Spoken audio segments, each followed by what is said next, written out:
মানুষ মানুষকে ট্রাস্ট করে না। বাট ওই যে যেটা বললাম যে কারো যদি ইচ্ছা হয় সে গিয়ে আমাদের সেন্টার গুলো দেখে আসতে পারে। আমাদের তো শুক্রবারে শুধু বন্ধ থাকে আর বাদ বাকি 6 দিনই খোলা থাকে 8টা থেকে 11টা পর্যন্ত।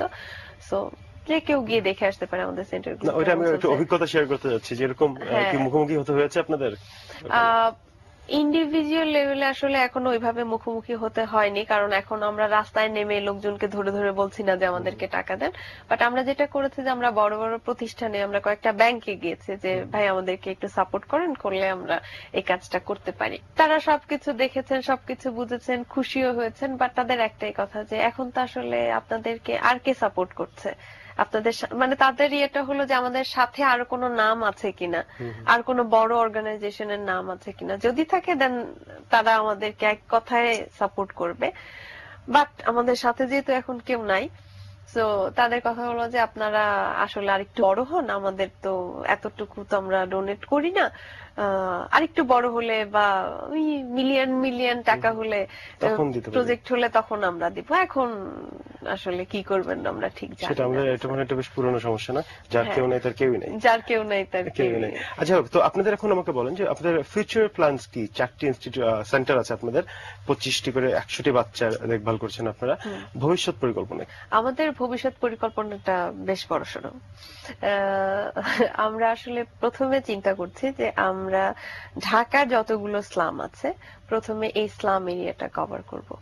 এটা করতে যতদিন লাগে, বাট আমাদের একটা টার্গেট আছে যে প্রত্যেক বছরে আমরা নতুন 50টা করে সেন্টার স্টার্ট করব।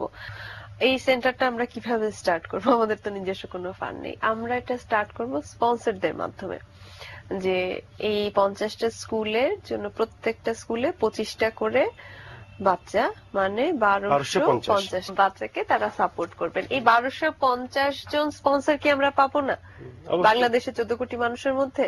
আমার মনে হয় আমরা পেতেই পারি। সো আমাদের ইচ্ছাটা আছে ওইভাবে স্টার্ট করা। এবং এই স্পন্সরশিপের জন্য আপনারা যেটা বলছিলেন যে ক্যাম্পেইন শুরু করেছেন, এবং আপনারা আরো বড়, আপনারা বিভিন্ন কর্পোরেটসের কাছে যাচ্ছেন, কর্পোরেশনে যাচ্ছেন, আপনারা ব্যাংকসে যাচ্ছেন বললেন, বিভিন্ন ইয়েতে। তো তাদের কাছে কি আপনারা আরো যাবেন নাকি ইন্ডিভিজুয়াল স্পন্সরশিপটা বেশি আশা করছেন? আমরা দুটোই আশা করছি। ইন্ডিভিজুয়াল স্পন্সরের কাছেও আমরা যাব। এখন ইন্ডিভিজুয়ালের কাছে এখন আমাদের আসলে ইচ্ছাটা ছিল অনেক আগেই এই ক্যাম্পেইনটা স্টার্ট করা, বাট এই বিভিন্ন কারণে, রোজা, বৃষ্টি, এই সব কারণে আমরা আস্তে আস্তে পিছিয়ে দিয়েছি। বাট আমরা ঈদের পরে ইনশাআল্লাহ এটা শুরু করব। তো এই মুহূর্তে আমরা কর্পোরেটদের সঙ্গে ইমেইলে এবং পার্সোনাল লেভেলে কিছু ক্যাম্পেইন করছি। আচ্ছা, তো আপনারা আউটকামটা কি আশা করছেন যে এই বছর মাত্র 4 মাস বাকি, আপনারা কি 50টা স্কুল করতে পারবেন এবার, নাকি আপনারা ধীরে চলো নীতি? না, স্বপ্ন দেখতে তো কোনো বাধা নেই। স্বপ্ন দেখতে বাধা নেই। আল্লাহ যদি সহায় হন, মানুষের যদি মনে দয়া হয়, তো কেন পারবো না? কেন পারবেন না? তো আগামী বছর আরো 50টা, তারপর বছর আরো 50টা, কত দূর পর্যন্ত যাওয়ার আপনাদের ইচ্ছা? কত দূর পর্যন্ত গেলে প্রভাতী নিজে এটাকে ক্যারি করতে পারবে? আপনি কি চাচ্ছেন কোনো বিদেশি ফান্ড আসুক বা কমপ্লিট কেউ এসে এটাকে টেক ওভার করুক, এরকম কোনো প্ল্যান কি আছে আপনাদের? সবার তো একটা এরকম প্ল্যান থাকে না। আমাদের প্ল্যানটা আসলে যে এটা যদি গভর্নমেন্ট কোনো এক সময় নিয়ে নিতে পারেন তাহলে সবচেয়ে ভালো হয়, কারণ এই দায়িত্বটা তো আসলে সরকারের। এই দায়িত্বটা আসলে এমিনেন্স বা প্রভাতী কখনোই নিতে পারবে না। এই দেশের এতগুলো মানুষকে সাপোর্ট দেওয়া একটা অর্গানাইজেশনের পক্ষে কখনোই সম্ভব না যদি না সরকার সাথে থাকেন। তো আমাদের ইচ্ছা যে যদি এই প্রোগ্রামটা কখনো সরকারি হয়ে যায়, অথবা যে কমিউনিটি গুলাতে আমরা এই সেন্টার গুলা চালাচ্ছি, এখন তো আমরা ধরেন টিচার্সদের বেতন দিচ্ছি, হতে পারে না কেউ একজন বললো যে আমি প্রত্যেকদিন 2 ঘন্টা করে সময় দিব ভলেন্টিয়ারলি, তাকে আমাদের পে করতে হবে না। কেউ হয়তো বললো যে তোমরা তাহলে 2 ঘন্টার জন্য আমার রুমটা ইউজ করতে পারো, তখন তো ওই বাড়ি ভাড়াটাও দিতে হবে না। যেটা লাগবে যে বই, খাতা, কলম, পেন্সিল, এটা হয়তো প্যারেন্টসরা নিজেরা হয়তো জোগাড় করে দিতে পারবেন যদি তাদের মধ্যে ওই ইয়েটা গ্রো করে, নলেজটা গ্রো করে যে আমার বাচ্চাকে এই সেন্টারে পাঠানো উচিত বা আমার বাচ্চার এই এডুকেশনটা দরকার। তো এটাও আমাদের ইচ্ছা যে সামহাও কমিউনিটিটা এটা নিয়ে নিক, তাহলে হবে কি প্রোগ্রামটা সাস্টেইনেবল হবে।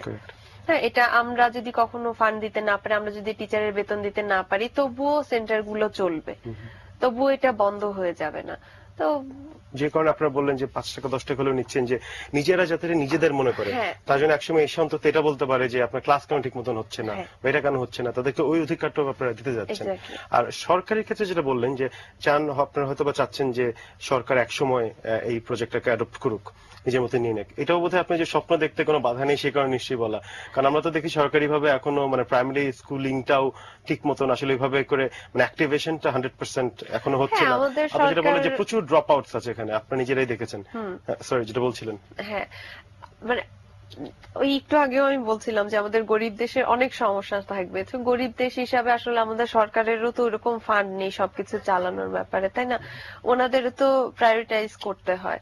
তো কোন এক সময় হয়তো আমাদের এনাফ টাকা পয়সা হবে যখন সরকার এই খাতেও হয়তো বরাদ্দ দিতে পারবে, যখন অনেক হয়ে যাবে তখন, যেটা বললেন আর কি, যে আমাদের অনেক থাকলে আরো এসে অনেকেই অনেক কিছু দিতে চায়। যাই হোক, ডরোথি আপনাকে অনেক অনেক ধন্যবাদ আজকে আমাদেরকে সময় দেওয়ার জন্য। আপনার কি আমাদের যারা দর্শক তাদের উদ্দেশ্যে কি স্পেশাল কিছু বলার আছে, আপনার যারা হবু স্পন্সরও থাকতে পারেন এর ভিতরে অনেকে? একটা জিনিস বলতে চাই, সেটা হলো যে এই দেশটা তো আমাদের, এটার দায়িত্বটাও আমাদের। তো আমরা যদি সবাই এগিয়ে আসি, আমরা অনেক কমপ্লেন করি কিন্তু ঘরে বসে যে আমাদের দেশে এটা ভালো না, ওইটা ভালো না, এটা কেন এরকম, ওইটা কেন এরকম। তো এখন কিন্তু আমাদের একটা সুযোগ হচ্ছে দায়িত্ব নেওয়ার, যে আমি একটা বাচ্চার দায়িত্ব নিচ্ছি, এই বাচ্চাটাকে এগিয়ে নেওয়ার দায়িত্ব আমার। সো আমরা যদি, যারা ঘরে বসে অনেক কমপ্লেন করি, কমপ্লেন না করে আমি যদি কিছু একটা করি, এঙ্গেজ হই, মেবি আমরা চেঞ্জ করতে পারবো আমাদের দেশের সিচুয়েশনকে। এটাই মেসেজ। সো আপনারা স্পন্সর হন, একটা বাচ্চাকে স্পন্সর করুন। থ্যাংক ইউ ডরোথি, আপনাকে অনেক অনেক ধন্যবাদ আজকে আমাদেরকে সময় দেওয়ার জন্য। আপনাদেরও অনেক ধন্যবাদ আমাকে এখানে আসার সুযোগ দেওয়ার জন্য। Thank you. প্রিয় দর্শক, আমরা এতক্ষণ শুনছিলাম ডরোথির কথা, প্রভাতীর প্রোগ্রাম কোঅর্ডিনেটর, এবং তার কাছ থেকে শুনলেন আমাদের তাদের অসাধারণ প্রজেক্টের কথা, যেখানে তারা একদম বস্তির বাচ্চাদেরকে তাদের মানবিক বিকাশের জন্য, চাইল্ডহুড ডেভেলপমেন্টের জন্য তারা কাজ করে যাচ্ছেন। আপনারা চাইলে কিন্তু তাদের সাথী হতে পারেন। আপনারা দেখেছেন তাদের ওয়েব অ্যাড্রেস, তাদের এখানে যে তাদের সাথে সরাসরি যোগাযোগ করতে পারেন। আর আজকের মতন আমি অনেক খান এখানে বিদায় নিচ্ছি। তবে শুরুতে যেমন বলেছিলাম, আমাদেরকে এতক্ষণ সহ্য করেছেন, এই জন্য আপনাদের জন্য একটি ছোট্ট ইনসেন্টিভ, আর সেটা হচ্ছে গিয়ে দারুণ জনপ্রিয় এবং অসাধারণ ট্যালেন্টেড মিউজিশিয়ান এমিল, শূন্য ব্যান্ডের ভোকালিস্ট, তাদের নতুন যে অ্যালবামটি আসছে, তাদের থার্ড অ্যালবাম এখন রিলিজ হয়নি, সেই অ্যালবাম থেকে অসাধারণ একটি গান আপনাদের জন্য। যদি চাও রাঙিয়ে দাও এই স্বচ্ছ জল, গর্বর্ণহীন রংধনু, চাইলে তুমি বুনতে পারো স্বপ্নের রঙিন জাল। যদি না বা থাকে স্বপ্ন অপূর্ণ, চাইলে তুমি হারিয়ে যাও রাজাহীন কোন রাজ্যে, জনশূন্য কোন রাজ্যে। চাইলে তুমি হারিয়ে যাও রাজাহীন কোন রাজ্যে, জনশূন্য কোন রাজ্যে। চাইলে তুমি বুনতে পারো স্বপ্নের রঙিন জাল। যদি না বা থাকে স্বপ্ন অপূর্ণ, চাইলে তুমি হারিয়ে যাও রাজাহীন কোন রাজ্যে, জনশূন্য কোন রাজ্যে। চাইলে তুমি হারিয়ে যাও রাজাহীন কোন রাজ্যে, জনশূন্য কোন রাজ্যে। চাইলে তুমি দিনকে বলতে পারো চাঁদের কারাগার, ঝরাতে পারো তপ্ত সূর্য হতে। যদি চাও তুমি গুনতে পারো অগণিত তারা, মুছে দিতে পারো তুমি রাতের অন্ধকার। চাইলে তুমি হারিয়ে যাও রাজাহীন কোন রাজ্যে, জনশূন্য কোন রাজ্যে। চাইলে তুমি হারিয়ে যাও রাজা